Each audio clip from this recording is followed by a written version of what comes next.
Vamos lá, meus irmãos, continuando aqui, nossa 8ª aula de homilética 1 e 2, é o segundo bloco, nossas aulas estão sendo gravadas. Estamos falando aqui sobre os métodos de proferimento, ou seja, de falas e de confecções de um sermão, né? Como que nós nos descobriremos sobre esse assunto, né? Falamos sobre o sermão improvisado, falamos sobre o sermão acadêmico manuscrito, sobre o sermão extemporâneo, e o último que trabalhamos há pouco foi o memorizado recitado. E agora vamos entrar para o 5º modelo, que seria o modelo mais tecnológico, que seria esse modelo, o modelo computadorizado, hoje, com todas as tecnologias que temos. Então, Tomé, leia para nós, por gentileza, o que seria esse método computadorizado? Seria esse método que temos vivenciado hoje. Agora, é claro, nem todo pastor, mesmo com a tecnologia, ele se sente seguro de fazer um sermão usando esses métodos, tá? Leia para nós, por gentileza, meu irmão. Computadorizado é um método pictórico porque envolve recursos audiovisuais, multimídia, data show, retroprojetor, televisão e telão. Hoje em dia, né, até os telões modernos, lindíssimos, que temos visto algumas igrejas terem, né? Enquanto o pastor está falando, colocam fotos, filmes, slides, uns telões lindíssimos, né? O professor Sérgio Mascarenhas colocou aqui o retroprojetor. O retroprojetor é da nossa, já antigo, né? Aqueles manual, né, Júnior? Lembra o retroprojetor? Método bem antigo, muitos irmãos não conhecem. A maioria de nós utiliza ainda. Hã? Tem lá na minha igreja. Isso, não, mas é muito útil ainda, né? Retroprojetor. E data show é o mais usual. Que é o projetor, né? O data show, projetor. E o outro projetor, no telão. Então, continua aqui para nós, Tomé, do método computadorizado, por gentileza. Dicas? Dicas. Primeiro, não usar fundo escuro com letras amarelas. Segundo, usar fundo claro com letras escuras. Terceiro, sempre colocar o título sublinhado. Quarto, usar poucas palavras com figuras para fixar as imagens. 5. Não ler o que escreveu, somente comentar. 6. Usar fonte acima de 18. 7. Usar Arial é mais indicado para ler. 8. Teste os aparelhos antes de começar. E 9. Deixe a bateria carregada do notebook. Caso a pessoa esteja utilizando o notebook. Esse é um método muito usado. Podem ver que aqui eu estou usando um método computadorizado para a gente ter as nossas aulas. Olha como eu diria que muitos que estão aqui fazendo esse curso estão sendo beneficiados e outros que verão essas aulas. Como eu disse, né, eu dei as minhas primeiras aulas no ano de 99, dei aulas tanto de homilética quanto de escatologia. Aí, durante alguns anos, eu não conseguia tempo para cuidar da igreja, trabalhar fora e dar aula em seminários, eu só dava algumas palestras. Aí, depois de 2011 para cá, eu lembro que eu comecei dando aula tanto no STBnet quanto nas extensões, e eu utilizava, nesses dias, notebook ou tablet para projetar aos alunos.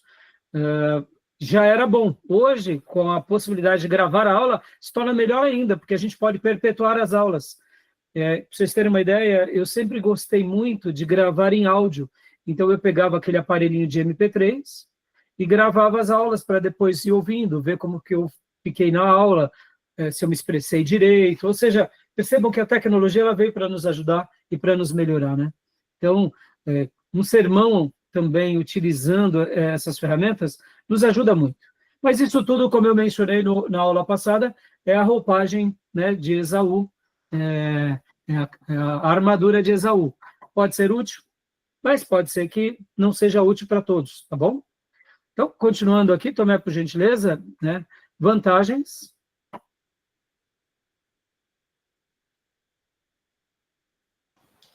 De fácil assimilação, prende a atenção do povo, é bem objetivo e prático, deixa o pregador livre para dramatizar, ilustrar e dinamizar.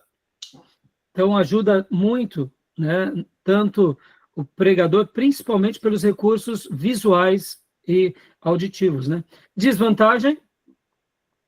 Por favor, leia para nós. Desvantagem: ser superficial com excesso de imagens, gastar mais tempo com as imagens do que com o estudo bíblico, diminuir a leitura bíblica e livros teológicos, pregar sermões prontos, disponibilizados na internet, e na hora da mensagem acabar a força elétrica. Esse é o problema. Tivemos uma experiência bem curiosa 2 domingos atrás. A rua da nossa igreja está... eles estavam colocando já há algumas semanas novos postes. E há 2 domingos atrás chegamos na igreja, vimos a rua praticamente parada, e alguém chegou para mim, um dos obreiros, e falou: pastor, eles estão passando fios de alta tensão, disseram que vão precisar desligar a luz elétrica da igreja. O que eu vou dizer, né, para funcionários da empresa de energia? Não, estamos em culto.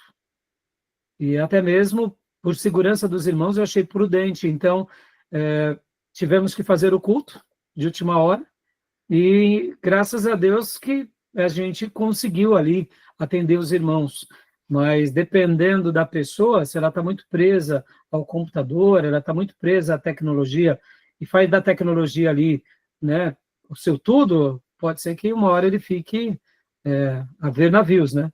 E sem contar também, meus irmãos, essa questão aqui, que é a questão de pregar sermões prontos, ou hoje, né, inteligência artificial, a pessoa acaba pegando coisas do outro. Então, cuidado com tudo isso, né? Faça da inteligência artificial um aliado para te facilitar, mas não deixe com que a máquina pense por você, né? Lembre disso. Aprenda por si. Aprenda. E eu disse há pouco que inclusive, eu ia dar uma dica de Spurgeon no início dessa aula, né? Eu aprendi, depois de muitos anos, irmãos, com Spurgeon, algo que me encantou demais. Porque ao ler Spurgeon, você nota que ele tinha muita fluência nos seus textos. E um dia, ao estudar alguns materiais de Spurgeon, ele dizia e dava indicações para os seus alunos de como melhorar na sua habilidade de escrita. E aí Spurgeon, ao falar isso, foi para mim um divisor de águas, porque como a maioria das pessoas, muitas vezes até mesmo cuidando de igrejas, ou dando aulas, ou pregando, na hora de você escrever um texto, você não desenvolve tão bem quanto você fala de improviso ou de forma extemporânea. E Spurgeon deu uma dica de ouro, pelo menos para mim, naquele material. Ele dizia o seguinte: escreva falando em voz alta. Eu sei que para muitas pessoas eles desenvolvem essa técnica desde cedo na escola. Eles vão pensando como se estivesse falando e vão escrevendo. E desenvolvem, sem perceber, essa escrita. Já outras pessoas que têm dificuldade na escrita, então fica aqui essa recomendação para vocês. Como que vocês escrevem e desenvolvem melhor o texto? Vão falando em voz alta e vão escrevendo. Naturalmente, vocês verão que até mesmo alguns vícios de linguagem que temos, no momento em que escrevemos de voz alta, notamos. Notamos cacuetes, notamos vícios, por exemplo, né, o essas pausas, mas ao mesmo tempo não tem problema, porque faz parte do nosso estilo. Então, uma das maneiras melhores pelas quais a gente desenvolve o texto escrito é literalmente falar em voz alta. Agora, é óbvio, se você está num ambiente público, então tente falar em voz alta na sua cabeça. E aí você vai escrevendo, né? E ali você vai ver que você vai melhorar muito na sua arte de escrever. Talvez o próximo passo seja escrever de forma correta, colocando as palavras sendo escritas de forma correta. O que é X, o que é Z, o que são 2 S, C cedilha. Aí já são as grafias, né? Mas perceba que você já rompe o obstáculo, porque muitas vezes você vai colocar no papel, falando em voz alta. Tá bom? E depois, para aqueles que estiverem assistindo as nossas aulas no YouTube, ou mesmo no Spotify, tanto no YouTube tem a transcrição automática, quanto no Spotify também tem a transcrição. Quando alguém fala, lá no Spotify tem a legenda automática, tanto de mim, como professor, quanto de vocês, como aluno. Então, isso ajuda muito a todos nós, tá bom? Alguém já tinha notado esse detalhe ou nunca tinha notado esse detalhe? A nossa irmã Elaine, como professora de português, já sabia disso, né, Fia? Mas, por exemplo, né, eu sei de irmãos que muitas vezes já têm até uma profissão e não sabe desse detalhe. Tem dificuldade de escrever. Mas, então, exercite isso, tá bom? Tudo bem até aí? Voltando ao método computadorizado? Tranquilo? Nenhuma pergunta? Continuando, então. Método esboçado. Parece muito com o método do improviso, mas o esboçado, ele é curioso. Lê para nós, Tomé, por gentileza. Esboçado. Cuidado com o imprevisível. Vento forte, janelas e ventiladores, falta de energia, pouca luz, púlpito inadequado, fora de altura. Então, continuando aqui. Ele está dando algumas dicas, né? Porque já que você só criou um esboço, algo bem simples, você vai pregar só com esboço. Então, de repente, as coisas que estão acontecendo na igreja, a criança andando, as pessoas falando, aquela pessoa que está desarmonizando o culto, isso tudo te tira do prumo. Enquanto a gente está pregando aqui, meus irmãos, olha só, Spurgeon também falava isso, que um pregador, muitas vezes, ele está tendo 5 ou 4 ou 6 atividades mentais num único momento. Enquanto ele fala, ele vê alguém conversando, ele está tentando desenvolver as suas ideias, mas ele percebe uma criança correndo, uma pessoa andando, de repente ele nota com que, uma porta se bate, ou seja, percebam que durante a nossa fala, muitos podem ser os nossos ruídos que queiram nos atrapalhar. E no momento que você está só segurando um simples esboço, talvez se perca o fio da meada. Então, são cuidados que a gente tem que se aperceber. Eu lembro que a igreja, né, Miriam, antigamente tinha um púlpito de madeira, lembra, Miriam? Miriam vai lembrar, lembra do púlpito, quando eu fui para a igreja? Sim. Bom, mas aqui é profeta menor, meus irmãos. Que é profeta menor. O púlpito ele era tão grande que só ficava a cabecinha assim para fora. Não é? Lembra, Miriam? Eu ficava pregando mais ou menos assim, ó. Era muito alto, né? Os pastores antigos da igreja eram grandes, né? Profetas maiores. Então, nessas horas, irmãos, assim parece bobeira, mas o pregador, se não tomar cuidado, ele se esconde atrás do púlpito, né? São detalhes, né? Eu sei que a igreja tem que tomar um certo cuidado, mas muitas vezes a gente está tão preocupado com a pregação que a gente se esquece desses detalhes, né? Tá bom? Continua para nós aqui também. Observação do esboçado. Observação. Não tenha vergonha de usar o esboço. Não se sinta inadequado por isso. Não pense que Deus não o usará. Não ceda aos preconceitos dos pentecostais de Neo. Faça o seu esboço independente do número de páginas. E lembre-se que as regras da homilética não dão vida ao sermão. Ou seja, ele está dando aqui dicas para que a gente se sinta seguro. E se você precisar de levar um esboço para o púlpito, levar todo o seu sermão, irmão, se sinta na liberdade. Lembrem-se que aonde o Espírito de Deus está, ali você tem liberdade. É melhor você levar o seu caderno, o seu esboço, o seu texto escrito para fazer algo com zelo do que tentar fazer algo decorado, se esquecer, ficar tenso, dar branco e passar vergonha. Se existem irmãos pentecostais e neopentecostais que falam de forma espontânea e extemporânea e se dão bem, nem todo mundo é assim. Se sinta seguro e faça o seu melhor. Você está fazendo para Deus, não para as pessoas. Se for criticado, meus irmãos, não tem problema. Lembre-se que João Batista foi criticado e Jesus foi criticado. Jesus foi chamado de Beelzebul. Isso deve nos consolar. Se perseguir o nosso mestre, chamando ele de Deus das moscas, quem dera de nós, tá bom? A gente não vai agradar todo mundo. Lembre-se disso, tá bom? Continua para nós, Tomé. Lembre-se.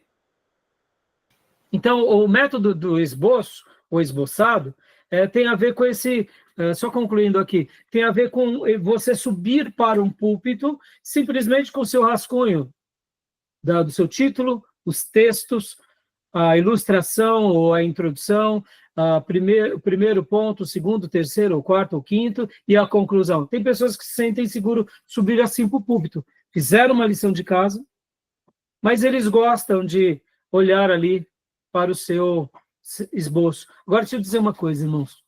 Eu aprendi na experiência e lendo alguns pastores, tem vezes que, enquanto estamos ali falando, notamos que algum ponto flui de nós com mais intensidade ao ouvinte.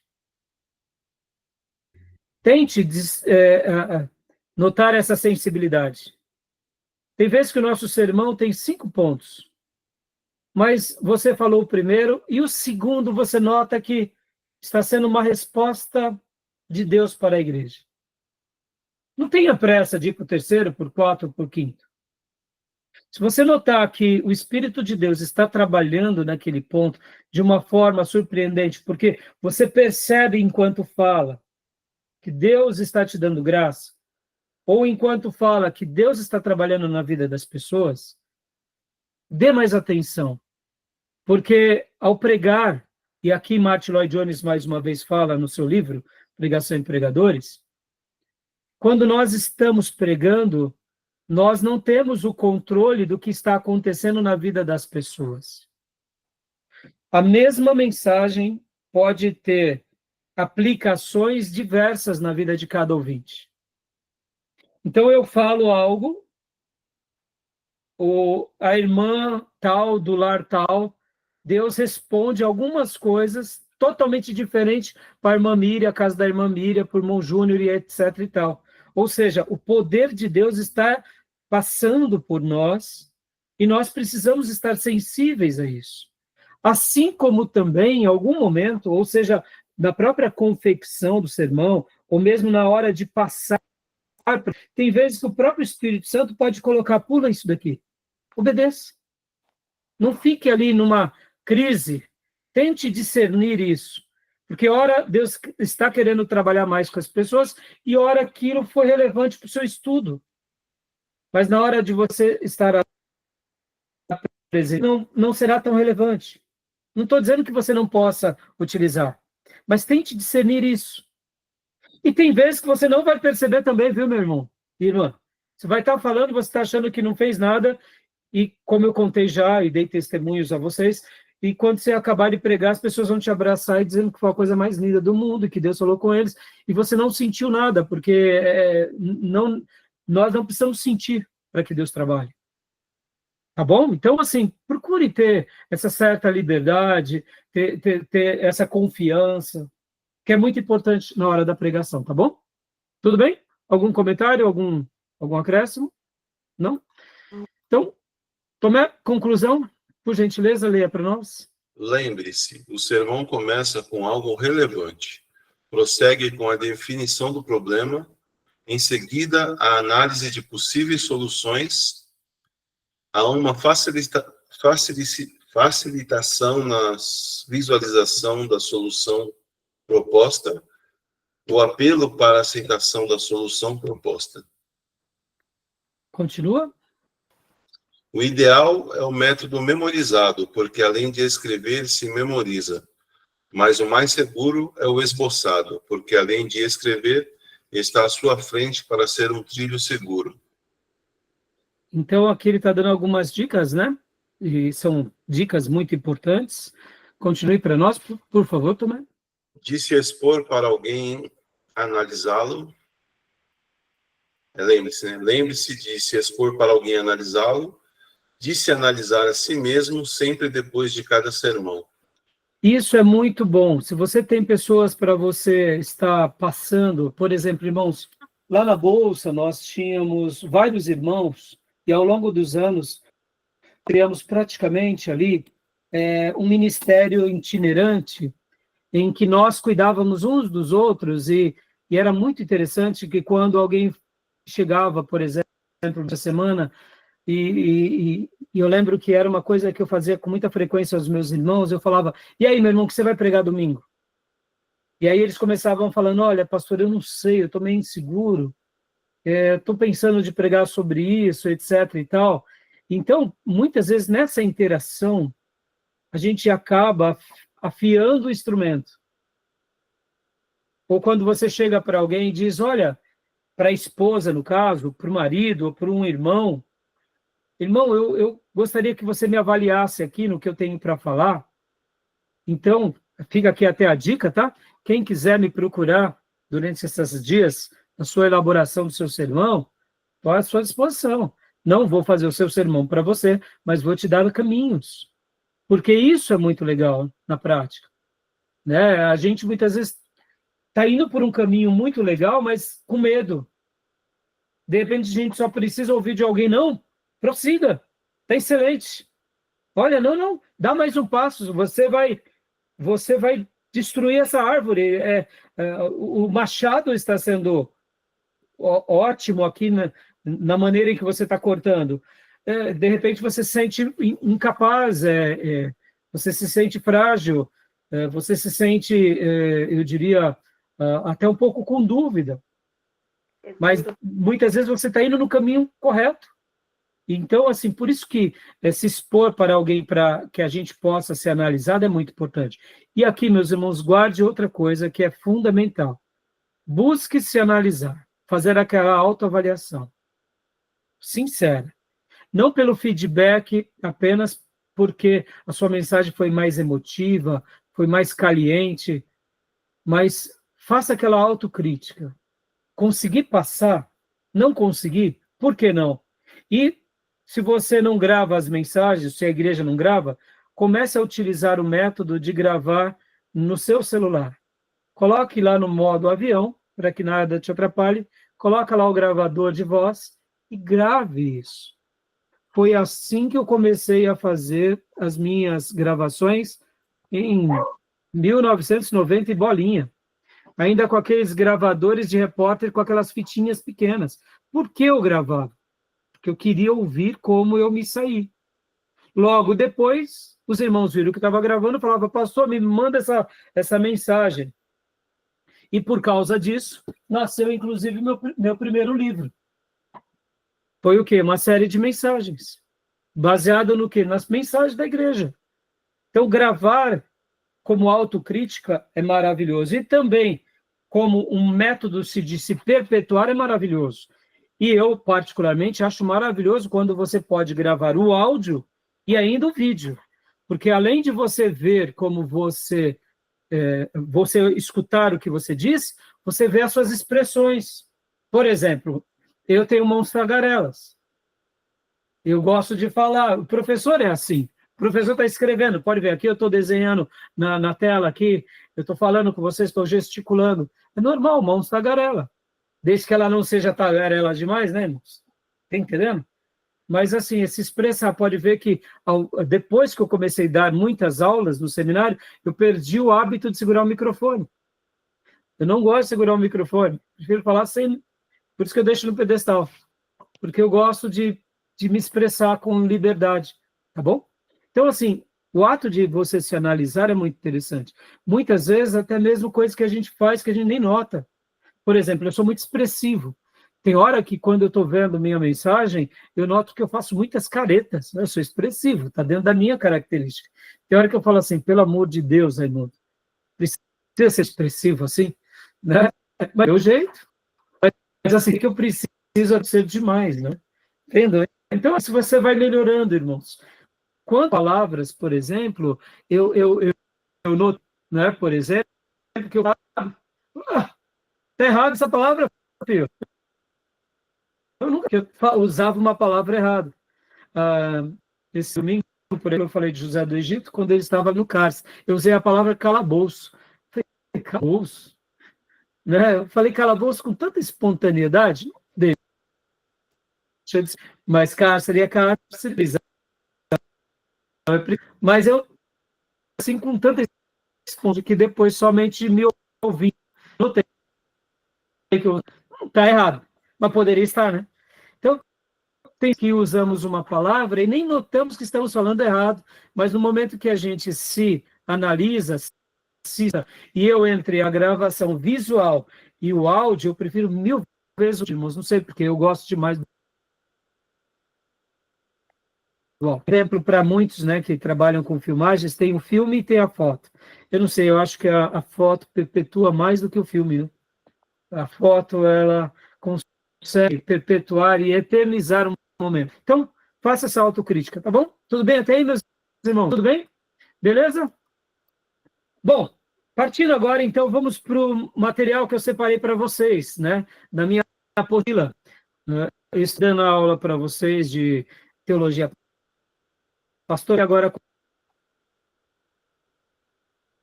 o material que eu dou em teologia pastoral. Deixa eu pegar aqui e abrir para vocês, tá bom? Pergunta, minha irmã Mir, o que você gostaria de perguntar?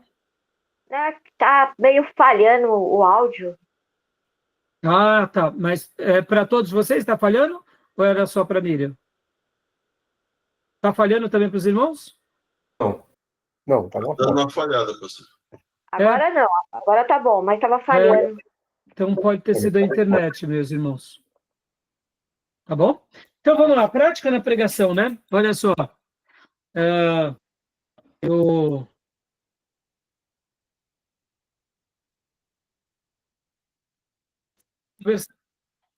Uma irmã disse assim para outra: eu já aguento mais. Meu pastor prega todos os domingos a mesma mensagem. Nunca tem nada de diferente. Sempre ouvimos as 4 leis espirituais todos os domingos. Como um bom batista, sabe quais são as 4 leis espirituais, né, Júnior? Do evangelismo, né? Bom, esse foi o diálogo de uma irmã falando com outra irmã. Sejamos honestos, irmãos. Vamos ser críticos aqui. Imagine você sendo criticado por isso, de pregar sempre a mesma mensagem. Está na hora de estudar ou não? Está na hora de estudar. Está na hora de buscar mais a Deus? E às vezes só muda o texto, mas a fala é a mesma. Então, agora olha a outra disse. Olha o que a outra respondeu, Ju. Isso é legal. Por isso que eu deixo aqui registrado isso. A outra respondeu: já o meu pastor consegue ser mais genial do que o seu. O meu pastor faz algo incrível. O seu prega a mesma mensagem, mas o meu faz algo que eu nunca vi ninguém fazer. Ele consegue pregar qualquer texto da Bíblia e tira desse texto sempre a mesma interpretação. Isso somente pode ser uma coisa de um gênio. Ele é um hermeneuta único no mundo. Ou seja, não importa se ele está em Apocalipse, ele fala sobre o Salvador. Se ele está em Gênesis, ele fala sobre o Salvador. Se ele está em Jeremias, ele fala do Salvador. Ou seja, é uma coisa inacreditável, né? O que é pior, meus irmãos? Então, o que é pior, né? O que é pior? Percebam, irmãos, aqui é uma crítica, né, de 2 irmãs, mas eu deixo aqui essa ilustração como algo para nos desafiar. A gente tem que realmente buscar ao Senhor e pedir para que Ele nos oriente. O que devemos falar? E segue aqui, meus irmãos, uma máxima. 99,9% das mensagens nascem, guarde isso, dos nossos momentos devocionais. Se eu tenho uma manutenção da minha fé viva, naturalmente, eu ouvirei a voz de Deus para mim. Ouvindo a voz de Deus para mim, o próximo passo, direto e imediato, é: Deus falará por meu intermédio ao outro. Porque Deus nunca pula essa exceção. Para ele falar ao outro, ele primeiro se comunica a nós. Ele pode até falar ao outro por nosso intermédio sem que percebamos, mas geralmente não é o caminho natural dele. Ele primeiro quer se revelar a nós, para que por meio de nós ele se revele a outros. E as mensagens sempre nascerão 99,9% ou quem sabe 95%. Irmãos, eu não tenho dúvida. Por exemplo, eu não me lembro de uma mensagem que eu preguei nesses últimos 5 anos que foi fruto apenas de um estudo pelo estudo. Quase todas as minhas mensagens nascem ou depois que eu fiz um momento devocional, ou enquanto eu estou, de repente, pensando sobre algo de Deus, pensando sobre a igreja, e aí eu compreendo naquele momento que definição tomar. Mas, geralmente, isso nasce dessa interação da manutenção da fé. O que é a manutenção da fé, irmãos? É o momento em que pegamos a Bíblia e Deus fala conosco. E é o momento, logo na sequência, em que eu falo a Ele por meio da oração. Esse método tão singelo, tão simples, tão objetivo, vai dar saúde espiritual a nós, e essa saúde espiritual vai se repercutir na nossa família e vai se repercutir aonde? Vai se repercutir na nossa igreja. Sejamos honestos, irmãos, estamos lendo coisas maravilhosas ou não? Estamos ouvindo mensagens maravilhosas ou não? Estamos aprendendo coisas maravilhosas ou não? Dessa temática, dessa matéria, já daria para a gente pregar particularmente 1 ano ou não? Daria para a gente pregar quase todos os domingos. Mas aqui eu digo, ouvimos do Espírito Santo, fomos tocados pelo Espírito Santo. Está entendendo? Isso é teologia da homilética. Como que os pregadores faziam, como que eles eram direcionados? O que lemos hoje em Atos 13? Enquanto eles oravam, enquanto eles ministravam, enquanto eles adoravam a Deus, enquanto eles jejuavam, o Espírito Santo falava. E quando o Espírito Santo fala, meus irmãos, a obra de Deus é estabelecida. Percebam coisas por um critério, tá bom? Tudo bem? Então, lembrem-se disso, manutenção da fé. O que é manutenção da fé? Senão uma vida de devocional. Descubra o seu horário de devocional. Não importa se é pela manhã, se é ao meio-dia, se é à noite, se é de madrugada, mas tenha o seu melhor momento. Eu, particularmente, gosto da manhã. Eu gosto da manhã. Como o meu momento em que eu busco a Deus. É o meu melhor momento. Mas tem pessoas que preferem a madrugada, à noite. Então, fica aqui essa máxima. E lembre-se disso. Não é o fato de vocês estarem lendo muitos livros, assistindo muitas pregações, que vocês estão fazendo a devocional. Não, não. Devocional é uma coisa. Estudo é outra coisa. Deixa eu dar um exemplo bem simples aqui. No momento da devocional, você pega a Bíblia e, literalmente, você diz, Deus, fala comigo. É isso. Como o Senhor falou no passado. É esse momento que você pega o texto sagrado e você está lendo e você nem lembra que é Isaías que você está lendo. Você está lendo Gênesis e nem sabe que você está lendo Gênesis. Você está lendo o texto sagrado pedindo, com o coração aberto. Deus, fala comigo. Esse é o momento da sua devocional. O momento de estudo é quando você sai desse momento e você vai estudar, você vai se aprofundar mais. No momento de estudo, Deus pode falar conosco? Claro que fala, irmãos. Imagina, quantas são as vezes que nos meus momentos de estudo Deus continua falando comigo? Afinal de contas, um pastor que vive de tempo integral e ainda mais dá aula de teologia, eu estou em contato o tempo todo com a Bíblia, então vai ser normal. Agora, olha que interessante. Se eu negligenciar o meu momento de devocional, mesmo no meu momento de estudo, eu já não consigo mais discernir direito a voz e os toques do Espírito Santo. Eu posso até estar ouvindo mensagens, eu posso estar até estudando bastante, mas quando eu negligencio conscientemente a manutenção da minha fé, eu não suprirei esse momento estudando depois. Não. Porque uma coisa deriva da outra. Tá bom, meus irmãos? Os puritanos chamavam de meios da graça. O que eram meios da graça? Quanto mais eu leio a Bíblia, mais graça eu recebo de Deus. Quanto mais eu oro, mais graça eu recebo de Deus. Quanto mais eu vou à igreja, mais graça eu recebo de Deus. Quanto mais eu prego o evangelho, mais graça. Ou seja, eles diziam, busquem viver uma vida piedosa, aonde você se encontre com a graça de Deus. E o que é a devocional, a vida de comunhão da igreja, a vida de obediência, senão meios da graça? Vamos lá, meus irmãos, só para eu concluir esse ponto. Quando nós achamos tempo na nossa agenda para dar um bom dia a Deus, imagina o coração de Deus para conosco. O que a gente está dizendo para o Senhor? Senhor, o Senhor importa para mim. O Senhor é importante para mim. E eu estou aqui nessa manhã te dando um bom dia. Deixa eu dizer uma coisa para vocês. Quantas foram as vezes das minhas devocionais que eu simplesmente disse para Deus assim, Senhor, eu te amo. E ali comecei a falar, aí fica até um pouco emocionado, e agradeci a Deus porque uma coisa eu sei, mesmo que o meu amor ainda seja pequeno, eu sei que eu aprendi a amá-lo. E amar a Deus é algo indescritível e inenarrável, é algo... Então, muitas vezes eu me vi numa oração pela manhã e a minha oração foi bem simples. Mas eu senti a graça dele comigo, e depois que eu li a Bíblia, tem horas sim que eu noto Deus falando, mas tem hora que é só mais uma leitura. Só mais uma leitura básica.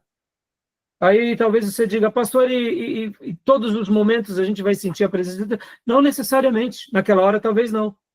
Mas durante o dia, aquela leitura vai fazer sentido. Porque o Espírito Santo nos fará lembrar. Então, meus irmãos, o que é a vida de um pregador? Senão alguém que é apaixonado por Deus, é apaixonado pela presença de Deus, é apaixonado pela palavra de Deus e que é apaixonado ter comunhão com Deus. É isso. Aí sim tem sentido querer pregar, querer fazer a obra de Deus em qualquer área. Tá bom? Tendo o dom da pregação ou não tendo.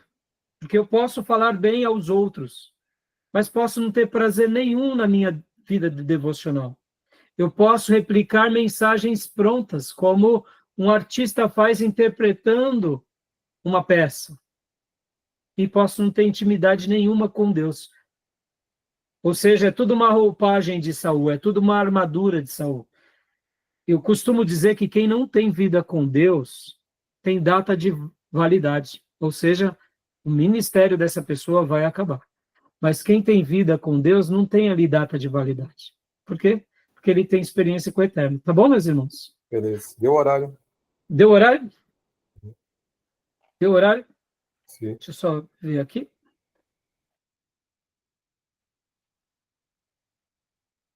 Na minha ainda está faltando alguns minutos, viu, Júnior? Dá para a gente gastar mais uns minutinhos, tá bom? Só vamos começar aqui. Não, vamos parar. Vamos parar, a gente abre o próximo bloco. Eu estava no ano de 99 ou 2000, num congresso, lá em Serra Negra, irmãos. E olha só que paradoxo, hein? Os nossos pregadores oficiais naquele congresso foram Ed Renekiewicz e Ricardo Gondim.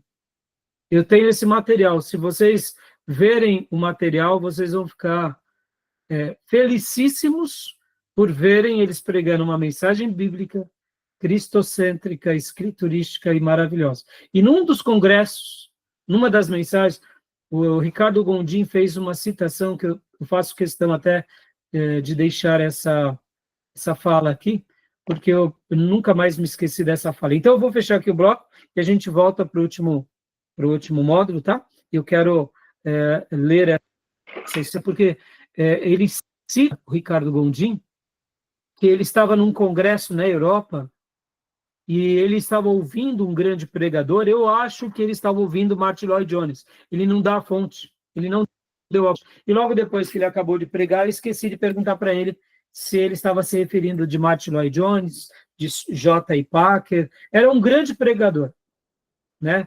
E ele cita essa experiência. Eu não sei se também era um outro pregador americano, mas ele conta essa experiência. Eu quero falar com vocês sobre essa experiência, porque vai ter tudo a ver com aquilo que nós aprendemos tanto na primeira aula de hoje, quanto na segunda aula, lembra? Nos métodos de proferimento de sermão.